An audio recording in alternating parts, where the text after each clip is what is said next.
트리플 발작이라. 발작이 하나만 나는 것이 아니라 세 개가 동시에 그야말로 폭발한다는 뜻입니다. 여기에 R의 공포라는 것은 R이란 단어는 리세션을 말하거든요. 경기 침체. 경기 침체의 공포가 지금 미국뿐만 아니라 전 세계 그리고 우리나라에까지도 덮친다 이런 얘기입니다. 이 말들이 사실일까요?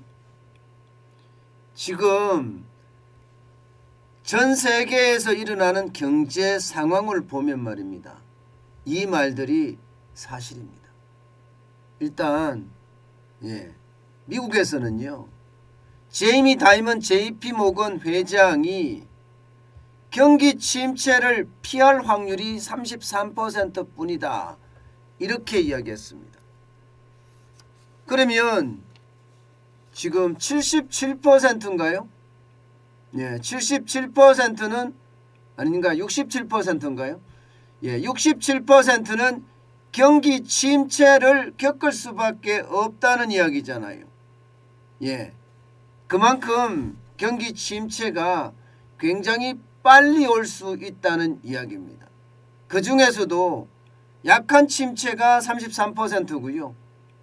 또 심한 침체가 33%입니다. 결국 경기 침체는 거의 오는데 이게 약한 침체일 거냐 아니면 심한 침체일 거냐. 경착륙이긴 한데 이게 강하게 올 거냐 약하게 올 거냐 이렇게 지금 이야기하고 있는 겁니다. 일반적으로 말입니다. JP모건 이러면 투자은행 중에서는요. 진짜 가장 크잖아요. 그런 큰 은행의 총수가 경기 침체가 올 확률이 굉장히 커졌다는 것은요. 그만큼 말입니다. 미국 경제의 상황이 좋지 않다는 거예요. 그러면서 말입니다. 트리플 발작에 대한 이야기를 계속하고 있습니다. 트리플 발작. 트리플 발작은요. 첫 번째는 성장률의 발작이에요. 2022년도 1분기 미국 경제 성장률은 마이너스로 떨어졌어요. 4분기까지만 하더라도 6.9%를 성장했거든요. 작년 4분기. 그런데 올 1분기 1월, 2월, 3월에는요. 마이너스 1.4%까지 떨어졌습니다. 시장도 예측하지 못한 수치예요. 시장은 떨어지긴 하겠지만 마이너스까지 떨어질 거라고는 예상을 아무도 하지 않았습니다. 그런데 실제 지표가 나왔는데 마이너스 1.4%까지 떨어진 겁니다. 이 수치는요. 코로나 사태 이후에 처음으로 마이너스를 기록하는 겁니다.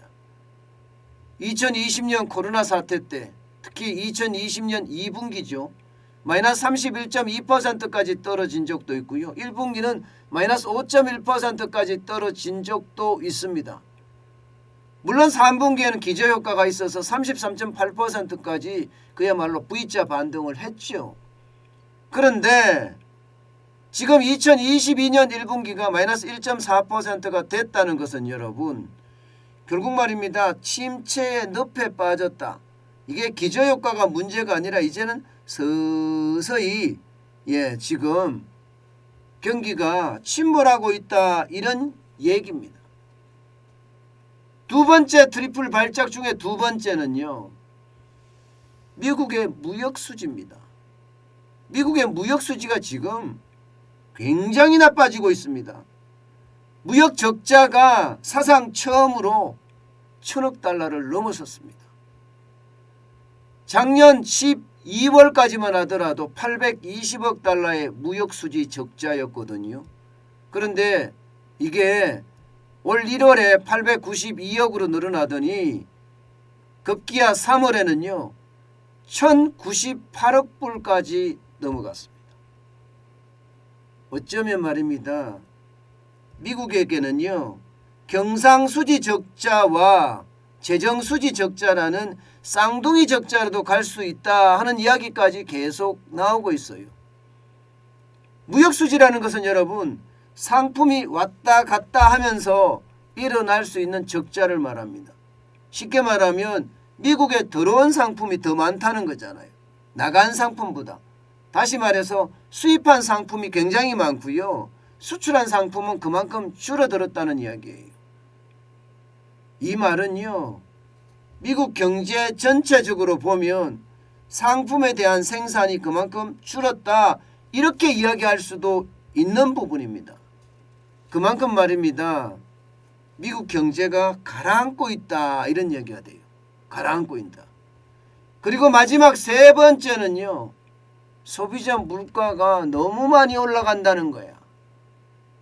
그야말로 물가 폭탄, 물가 발작이라고 이야기할 정도로 지금 미국의 소비자 물가는요. 폭등하고 있습니다. 3월에 8.5%를 기록했잖아요. 이것은요. 1980년 2월에 14.2%가 오른 이후로 가장 많이 올랐다 이렇게 이야기합니다. 게다가 4월의 소비자 물가도 팔자는 분명한데 이게 팔자의 후반일 거냐 아니면 9자까지 올라갈 수도 있는 거냐 뭐 이렇게까지 이야기 나올 정도로 이게 발작이 일어납니다. 이렇게 되니까 말입니다. 물가가 많이 올라가니까 물가를 잡고자 미국은 지금 금리 인상을 굉장히 빨리 하잖아요. 쉽게 말하면 그만큼 말입니다. 성장률도 떨어지고 있고요. 무역 적자도 심화되고 있고요. 소비자 물가도 엄청나게 올라간다. 이 와중에 이제 금리 인상까지 합니다. 금리 인상까지. 금리 인상을 하게 되면 여러분 지금 좋아질 게 없는 거예요. 좋아질 게. 미국은 아직은 침체가 아니다 이렇게 이야기하지만 성장률이 마이너스 1.4고 무역 적자가 1,000억 달러가 넘고 물가는 8.5%라는 고공행진을 하고 있는데 지금 아니다 이렇게 이야기하거든요. 그런데 또 금리를 지금 5월에 말입니다. 긴축 빅스텝이라고 이야기하는 0.5%를 올렸습니다. 아마 6월에도 0.5%를 올리고요. 7월에도 0.5%를 올린다는 연속적인 0.5% 인상 전보 스텝이 일어난다는 이야기입니다.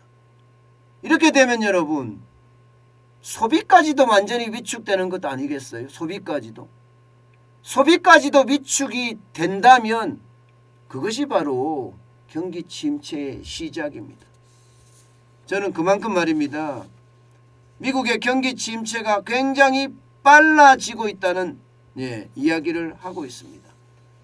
그만큼 심각하다는 거예요. 게다가 1분기 비농업 부분 노동 생산성을 보면 말입니다. 7.5% 떨어졌습니다. 7.5%. 노동 생산성이 7.5% 떨어진 것은요. 75년 만에 최악의 수치라고 합니다. 75년 만에. 그렇다면 여러분 결국 말입니다. CNN이 보도하는 것처럼 1980년대 초반에 겪었던 WDB 오지 않겠느냐 이렇게 CNN도 경고를 하고 있을 정도거든요. 결국 시간은 굉장히 어려워지고 있다 이렇게 지금 보이고 있고요. 실제 레리 서머스 같은 전직 고위 관료 하버드대 교수는요. 24개월 안에 침체에 접어들 확률이 높다 이렇게까지 이야기합니다. 24개월 이내에. 제가 여러분들에게 말씀을 드릴 때 금리 역전이 3월 29일 날 일어났으니까 빠르면 7개월 늦어도 16개월 안에는 침체가 일어날 거다. 경기 하강이 일어날 거다. 그렇게 제가 예측을 하면서 여러분들에게 말씀을 드렸는데 지금 비슷한 예측들이 나오고 있는 거죠. 심지어 말입니다. 제프리 건들락 더블라인 캐피탈 최고 경영자 이분은요. 굉장히 엄한 단어를 썼습니다. 아니요, 섬뜩한 단어를 썼다고 생각을 합니다. 디제스트라는 단어를 썼어요.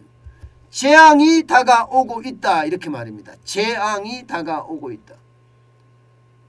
그러면서 주식과 채권의 비율을 줄이고 원자재나 현금 이렇게 뭔가 다변화된 그런 변동성에 대비해야 된다.